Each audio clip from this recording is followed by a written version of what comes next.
Welcome back to another episode of No. Seriously, what the fuck is happening in Darktide? So far in the series, we've explored the backstories and motivations behind our enemy factions, Wolfer's Mobian 6 traitors, and the Cult of Admonition. Now it's time to explore our loyalist factions, starting with Grendyl's retinue. We'll take a look at what the Inquisition is, what branch of the organization Grendyl is from, and what part each character he keeps in his employment plays within the retinue. Obey my cat!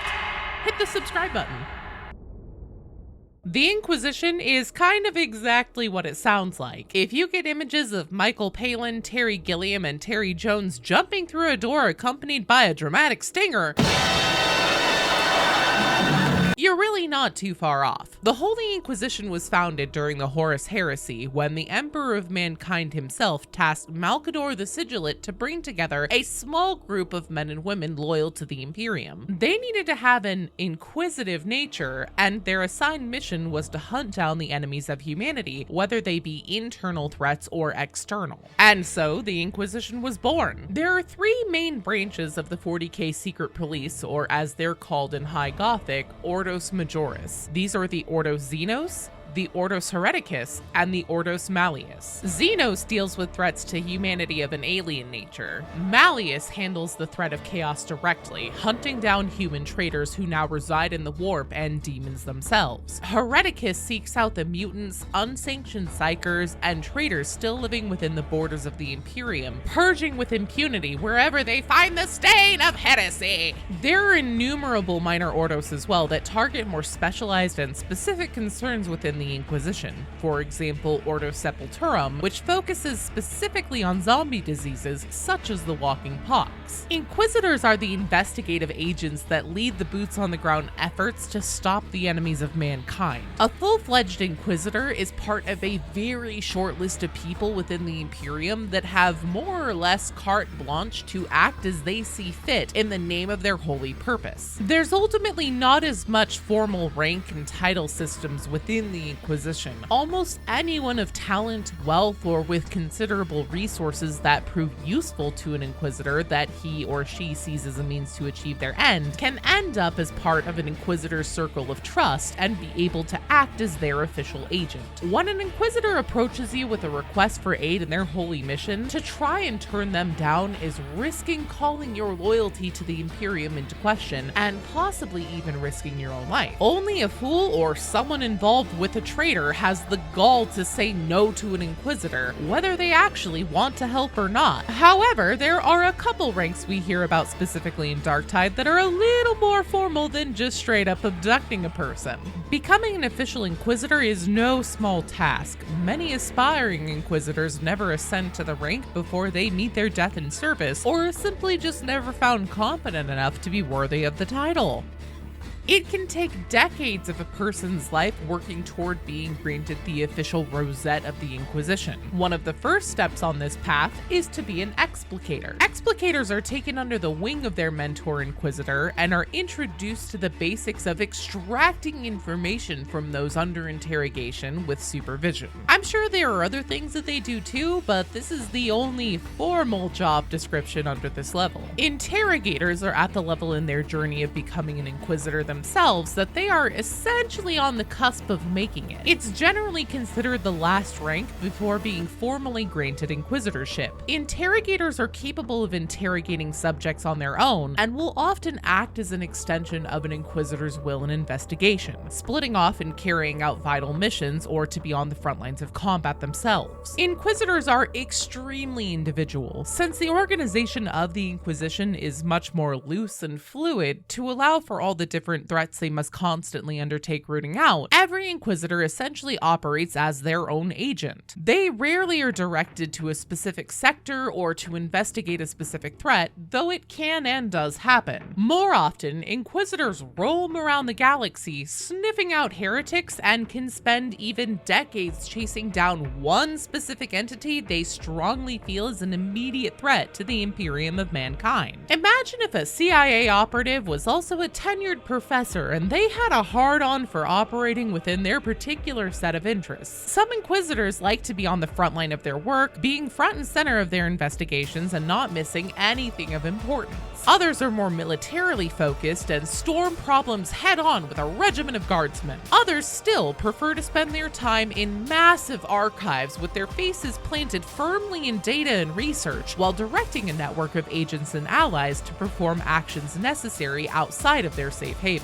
Where Grendyl is concerned, we still haven't gotten a glimpse of him or too much detail into what kind of Inquisitor he is. Darktide has thankfully still given us a decent amount of information that we can understand where he's likely to be spending much of his time, and how such a colorful band of misfits came together under his banner in the name of saving Tertium.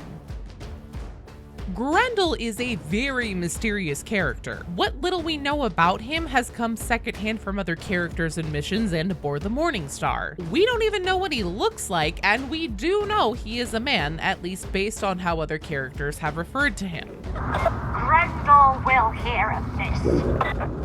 No, he won't. The holographic head on the servitor during the I Am a Warrior cutscene gives us the impression that Grendyl is Legion. The shifting face makes it clear that all who participate in Grendyl's service are an extension of him, and that he is a warrior. I've theorized before that the way the hologram turns into a skull at the end of the transmission and then the servitor slumps forward might be signaling to us that perhaps the Inquisitor has met an untimely end. However, as the game has continued, it has become clear that a lot of people are still in direct contact with Grendyl. Grendyl will not be happy, but nor will Grendyl be surprised. Grendyl will not be pleased to have been so misled. Grendyl will hear of this. Grendyl will not tolerate it. Grendyl gave me a free hand. So that leaves us the ultimate question. Where is the master? Where is Grendyl? The situation is continually escalating. Commissar Duquesne showed up uninvited and started degrading the warband. Rinda is back and likely is something horrifying. And now we know that Admonition is trying to summon a greater demon into Tertium, and the walking pox has been part of the ritual sacrifices, but the Inquisitor is still nowhere to be seen. Well, based on what Zola says as the Tankard Bastion approaches Atoma Prime, My master wants to interrogate him as soon as we reach the hive. we actually know that Grendyl is somewhere planetside. The Darktide board game also says this point blank. The Inquisitor spares one of his most trusted interrogators, while he himself personally oversaw the rooting out of corruption and clamping down on insurgency throughout the scale of the entire Hive City. The board game takes place in Tertium as well, so presumably we can now rest assured that that is indeed where Grendyl has been. Something I personally have wondered is how long has he been aware of whatever forces are at play behind Admonition and the Tertium incursion. The Dark Communion mission makes it seem like even Grendyl didn't know that the cult is a major player. Admonition. So, at last this cult has a name. And a leash around Wolfer's throat. Which means that whatever we're facing, it began here. Not on Nox Alpha. Grendyl will not be pleased to have been so misled. I kind of have to imagine that Grendyl definitely already knew that a large cult had been hard at work in Tertium, considering that we know he's been informed because the Wormwood agent he sent to investigate this and inform him was reporting back. This is Wormwood. Tell the master that he was right. There is heresy here. I repeat, I have detected indications of cult activity in the lower and mid-levels of the Hive. They are covert, keen to keep themselves hidden amongst the population. But there are signs of ritual activity, and I have seen unholy sigils carved on walls and doors. Wormwood, answer me. We have been on Atoma for months. We have been trying to reach you. The Morningstar is in position. The warband has commenced surface missions using the data you have supplied. The Master commends you for your resolute work. And then a mysterious entity slaughtered her and addressed Grendyl by name. Her soul is mine now, and yours, Inquisitor Grendyl, is next. which kind of makes me think that Grendyl probably had at least some semblance of an idea that there had been a cult at work in Tertium, and that maybe he's even been chasing this mysterious entity for some time. Just because his interrogator seems to be utterly clueless doesn't mean that Grendyl himself lacks eyes or ears like Rannick. Speaking of one of Grendyl's interrogators, we know that he has at least two under him within Tertium. There's the aforementioned interrogator mentioned in the board game handling an investigation in the Cold Iron Stack district. That's Interrogator Inigo. Very subtle naming convention. And of course, we are all very familiar with Interrogator Ivan Rannick. Rannick is currently, for all intents and purposes, the man in charge of the entire warband and their efforts to drive out the heretics of Tertium. There aren't many solid facts about Rannick's background we know for sure, but it seems that Grendyl entrusting him with this operational oversight of the Morningstar may be something of a final test to see if Rannick is ready to become an Inquisitor himself. Rannick embodies many concepts of the Inquisition. Trust no one and never assume anyone is innocent. Sacrifice of as many lives as necessary to safeguard the future of all humanity in the Imperium is an unfortunate reality. To effectively work as an agent of the Inquisition means to temper responses where personal and political relationships are concerned. A burned bridge is not a useful bridge. As Darktide has developed and more missions added to the game, Rannick's attitude toward the rejects has started to shift ever so slightly. In Clandestium Gloriana, he mentions that he has faith in us to get the job done. He even started being a little more lighthearted and giving us a glimpse of his personality and sass. Mobian steel is not, alas, all it was, but the same can be said of any of us, can it not? This has all gone a little way to alleviate my suspicion of him since his out-of-character tantrum over the Orthus offensive, but he still looks like Gary Oldman in The Fifth Element, so 100% can't trust a motherfucker. And then Rannick took any goodwill I was feeling toward him and threw it all away. The Dark Communion mission also gives us some really significant insight into what a catty little bitch Rannick is, because he is snide and completely dismissive and disrespectful of Zola throughout its entirety. Calling Zola by her first name Augustine isn't just a way to drive home to us as an audience what Zola's name is. Rannick very clearly addresses all other members of the warband by their proper rank, or at least last name, as is typical within their group. You're not listening, Zola. Lieutenant Masosi's strike team requires immediate extraction. Sergeant Major, do make certain that every requested courtesy is extended to our new allies. It's a naming convention Rannick used to observe with Zola as well before the Orthus offensive. Using Zola's first name post-Orthus offensive makes it clear that Rannick is not pleased Zola was allowed to maintain her position after what he saw as an egregious overstepping by her trying to capture one of the Karnak twins. He's othering her, literally demonstrating to her at every opportunity he can that he doesn't think of her as a soldier or part of the warband, which is rich coming from him since he doesn't seem to know the difference between cult activity and his own asshole. Rannick doesn't go out of his way to endear himself to anyone on the Morningstar because obviously he doesn't give a flip about making friends, but there is one person he's generally more friendly with, and that's everyone's favorite resident ship dad, Sargant Major Morrow. Now, Morrow has got a lot going on. It's really difficult to separate the fact from fiction about this enigmatic man. His character has only gotten more interesting with time as well. Morrow is said to have been present at one of the Wars of Armageddon, and as he puts it, "Back on Armageddon, things got a bit tricky during the final days of the war." Which war was that, exactly? There's only one battle for Armageddon that matters, Mom. The reason why this is such a sticking point for Morrow's character, and Duquesne specifically asks, is because there's actually been 3 Wars of Armageddon.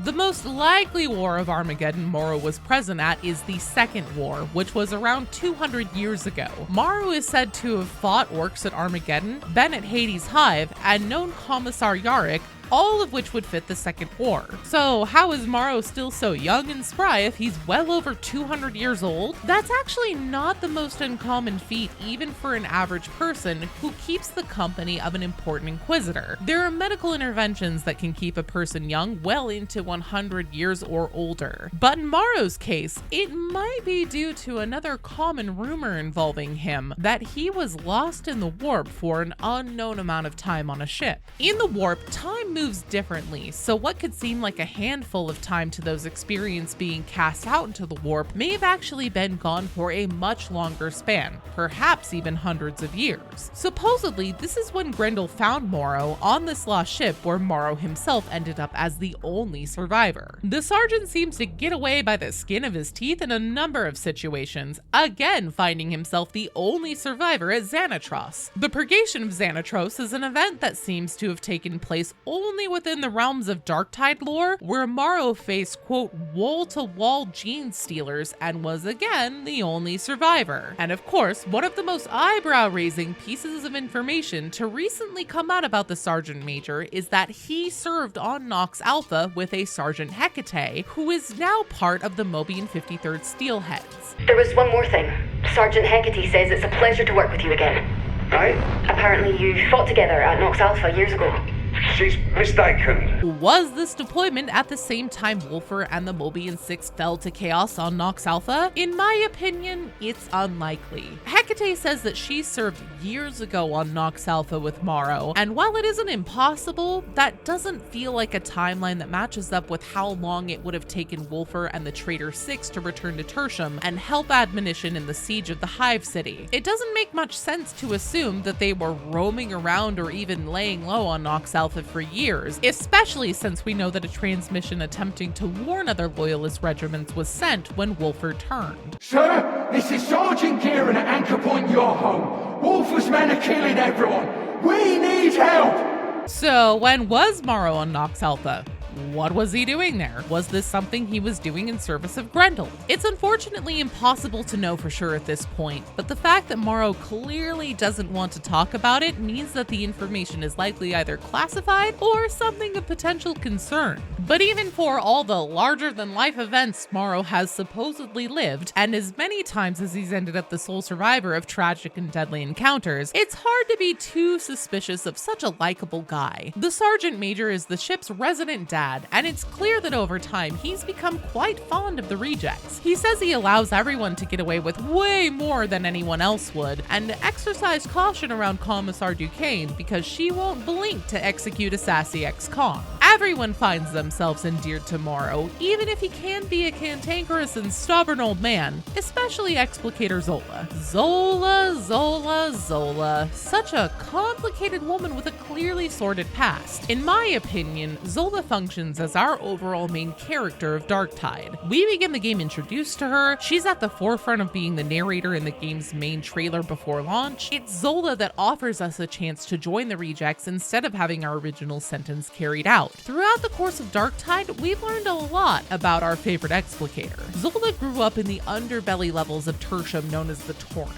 These lower levels are where a majority of people in Hive cities often live, and Tertium seems to be no exception. Despite holding a large portion of loyal Imperial citizens, the nobles and administratum have basically completely abandoned the Torrent, leaving cruelty to fester and become the rule of law through organized syndicates like the Water Cartel. Exactly what type of work Zola did isn't made clear, but she was likely involved in doing some level of dirty work for the Water Cartel. It's likely that she was doing more than just basic grunt work, which would be securing recycled water for the cartel to move up the chain of sales, or extortion more accurately. She has knowledge of higher level things like the cartel's old hidden cogitator array that we raid and feed bad information in the Vigil Station Oblivion mission. The heretics are too reliant on the old water cartel cogitator array. We're going to exploit that. This probable life of crime is a past that we can't really hold against her though. Life in the Torrent is insanely hard, and these decisions Zola has made were out of necessity for basic survival. She had no love for the Water Cartel and recognized them for the poison they were, but did what she needed to do to keep herself going. So how did Zola go from probable Water Cartel agent to becoming Grendyl's personally selected new protege? This seems an unlikely outcome, especially considering that most of the cartel ended up formally joining with either the Mobian 6 or the Cult. We're told both factions have ex-cartel members, or they were outright slaughtered by the heretics, or the secret third option, turned into poxwalkers. Zola seems to have deftly avoided all of these terrible fates and instead found herself a rising star within the Inquisition. As with most of the major plot points in Darktide, we don't have anything outright spelled out for us, but we do have some vague hints about how this came to pass, and I personally think it's pretty likely that Zola herself may have been the very first reject. Magistrati Oubliette is a mission in the Torrent that takes you through an enforcer station and prison toward the end of the level. It's here that we can get some interesting voice lines that show Zola has most likely done some time. Alright, I didn't want to have to do this, but I'm going to have to get a little bit, trust me bro, this voice line existed at one point because I've played the mission over and over again in the current game and I cannot get it to happen. But whenever you would go through the actual jail portion of Magistrati Oubliette, there was a chance Zola would give you a voice line that said something along the lines of that she lost a lot to people either in a place like this or in this place, but she took a lot more as well, implying that she had done hard time. Another voice line that I know for sure used to be in this mission because it's documented in the wiki is that she didn't have fond memories of the Enforcer station, but there's always time to fix that. We also know that Zola considers herself to have had nothing left of her life worth fighting for by the time Grendyl found her. Given her affinity for the rejects and her full faith in their capabilities, and she seems to have a background that had her participating in organized crime that landed her in prison for some amount of time, it very well may be that Zola offers our characters a rare chance at redemption because she is a living testament to the value of a person with nothing to lose who is still loyal. For the Emperor, I'm sure. Well, mostly loyal to the Imperium. This would also explain a lot as to why Rannick is constantly brushing aside Zola's input and sometimes seems to be outright threatened by her. Zola is a woman who gets results. She's demonstrated that time and again. Our rejects were a stroke of genius on her part, quickly becoming a new unofficial regiment that proves themselves so efficient and capable, we climb our way to being offered a formal place in the warband by Rannick, a man who is notoriously difficult to impress. When Rannick and Zola butt heads in the Orthus offensive, Zola presses him for his lack of action that has led to more needless deaths in Tertium. Rannick, however, sees it as an acceptable sacrifice. He seems to be informed about some plan that has been in action behind the scenes that only he and Grendyl are privy to. Zola counters that Grendyl gave her a free hand to act, and their bickering continues until the point that Rannick realizes Zola has been holding a secret from him. She has a personal relationship with Wolfer. I have to get to Wolfer. I have to know. No. What? We still don't know exactly what that relationship is, but at this point we can pretty safely rule out Zola having served with the Mobian Six. The script case trinket you receive as a penance reward says, inside is a folded piece of parchment with a prayer to Saint Vesselina, pleading for the safety of someone named Byron and signed by OZ. We learned through the Dark Communion teaser trailer that Wolfer's first name is Byron, and of course Augustine Zola is the signer OZ. To this day, that's still all we know, and Rannick seems to be as frustrated with Zola's mysterious past as we are because he tried to kick her out of the warband over it. After the events of the Orthus offensive, Zola was confined to quarters by Interrogator Rannick, and her position as explicator within the warband contested by him directly to Grendyl. Grendyl ultimately orders Rannick that Zola is to be retained, much to Rannick's chagrin, and Zola is allowed to return to duty. Rannick makes her first read and sign a document detailing her shortcomings, and the two do not interact again until the Dark Communion. By this time, we can see that Zola was both right and yet possibly set into motion the events that have led to Rinda Karnak's ascension as the Herald of Admonition. After all, it is Rinda's brush with death that left her in such a state to be found by the mysterious cultist and recognized for what she is. A mortal who has resisted the gift of Nurgle's Rot and instead of dying, is mutating into something more powerful. Rannick still refuses to see the wisdom in Zola's previous actions, instead continuing to dismiss her cattily throughout the event events of the Dark Communion until he is faced with the harsh reality that he is not in control of the situation, nor does he actually have any idea as to what's going on in the Hive City around him or how high the stakes for the safety of Tertium truly are. Zola has been right about needing more action the whole time, and it may very well take her cunning and deep knowledge of the city and its citizens to save what's left of the 90 billion souls from Nurgle's painful embrace. What do you guys think? Was Zola the first reject? What was Morrow doing on Nox Alpha? And can we throw Rannick out of the airlock already? Join the YouTube channel members or the Patreon if you want to join me on gameplay runs where I capture footage for videos and try to find all the hidden lore in Darktide. Stay vigilant, fellow rejects. I'll see you out there against the Darktide. A huge thank you as always to all of my supporters, and special shout out to Leah S over on Patreon and YouTube channel members Zombie Bros, Mablarg, Taro, Don Pepon, Dr. Dead Inside, Bimmel, John Brash, The Communist Crusader, Macro, Big Guy, and Daniel Gerber. Thanks so much, you guys. I couldn't do this without you.